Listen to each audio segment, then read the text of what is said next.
Je suis pharmacienne de formation. J'ai suivi aussi un programme en pharmacie d'hôpital, puis j'ai travaillé quelques années dans ce domaine-là.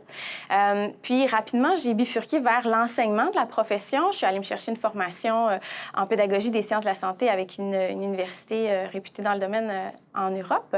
Et puis, en fait, j'ai toujours su, je pense, quand j'étais sur les bancs d'école, que l'aspect universitaire m'intéresserait.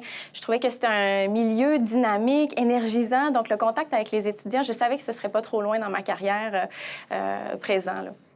Le rôle du pharmacien au ministère, c'est vraiment de servir la communauté en s'assurant, dans le fond, que l'accès aux médicaments ou aux services pharmaceutiques se fait de façon équitable pour tous les citoyens de la province du Québec. Donc, la différence qui existe par rapport à quand je me retrouve comme pharmacienne communautaire ou pharmacienne en établissement, je vais prendre une décision pour le patient avec lequel je suis. Et quand je suis au ministère, je dois, dans le fond, orienter mes décisions face à l'ensemble des citoyens et non pas une personne précise qui est devant moi. Mais le travail comme pharmacienne peut être très varié au sein du ministère. Les pharmaciens de mon équipe, on peut être appelés à travailler dans des dossiers à long terme. Je prends par exemple définir des orientations ministérielles pour les services pharmaceutiques dans le réseau. Alors ça, c'est un exemple de dossier dans lequel ça nous demande du travail de fond pendant plusieurs mois pour y arriver. On peut être appelé au quotidien à interagir dans des dossiers à beaucoup plus court terme.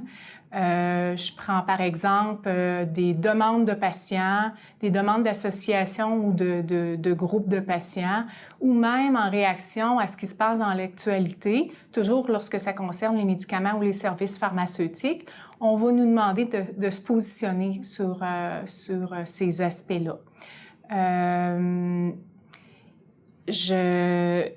On a, dans le fond, tout ce qui touche le médicament, on va être appelé à valider certaines informations en s'assurant, dans le fond, que les assises légales sont respectées. S'il y a des projets de loi qui sont présentés à l'Assemblée nationale, il y a de la préparation qui est à faire en lien avec tout projet de loi qui touche les médicaments. Alors ça peut faire partie de notre travail. On va travailler aussi en partenariat avec les différentes directions du ministère et avec des partenaires externes aussi, comme l'Ordre des pharmaciens, le Collège des médecins ou l'Association des pharmaciens en établissement de santé, par exemple.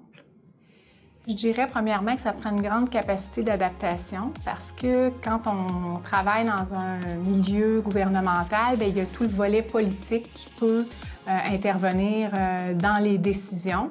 Alors, ça, c'est une réalité auquel on fait face. Je pense que ça prend une grande curiosité.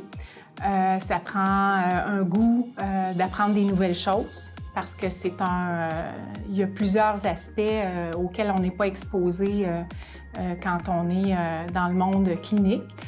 Et c'est le goût de relever des nouveaux défis. Ce sont les qualités que ça prend pour se lancer dans une nouvelle voie.